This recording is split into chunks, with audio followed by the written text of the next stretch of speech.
ఈరోజు మేము ఉప్పల్లోని stadium back side ఉన్నటువంటి వెలుగు గుట్టకి వెళ్ళాము. అక్కడ ఉన్నటువంటి టెంపుల్ యొక్క ప్రత్యేకత ఏంటి అంటే, సంవత్సరంలో 365 రోజులు శివలింగంపై సూర్యకిరణాలు ఎప్పుడు పడుతూనే ప్రసవిస్తూనే ఉంటాయి. దీనిని రోషన్ పహాడ్ అని అంటారు. అంటే వెలుగుగుట్ట. 200 సంవత్సరాల చరిత్ర కలిగినటువంటి దేవాలయము. ఇక్కడ కొంతమంది యాదవులు చిన్న చిన్న గొర్రెలను తీసుకొని వచ్చి చూస్తున్నప్పుడు అక్కడ వాళ్ళకి శివలింగం అనేది కనిపించిందంట. ఆ విధంగా ఈ గుడి అనేది రావడం జరిగింది. ఇక్కడికి వెళ్ళి మేము ఓడిబియ్యం పోసాము. అలానే అందరం రకరకాల హారతులు ఇచ్చాము. తంబోలా గేమ్ ఆడుకున్నాము.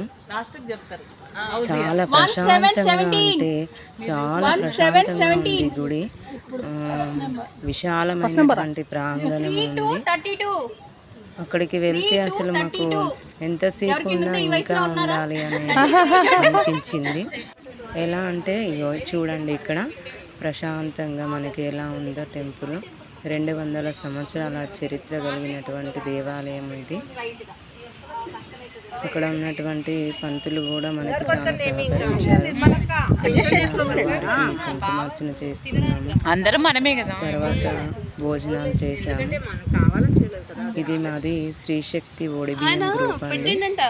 చాలా ఎంజాయ్ చేశాము.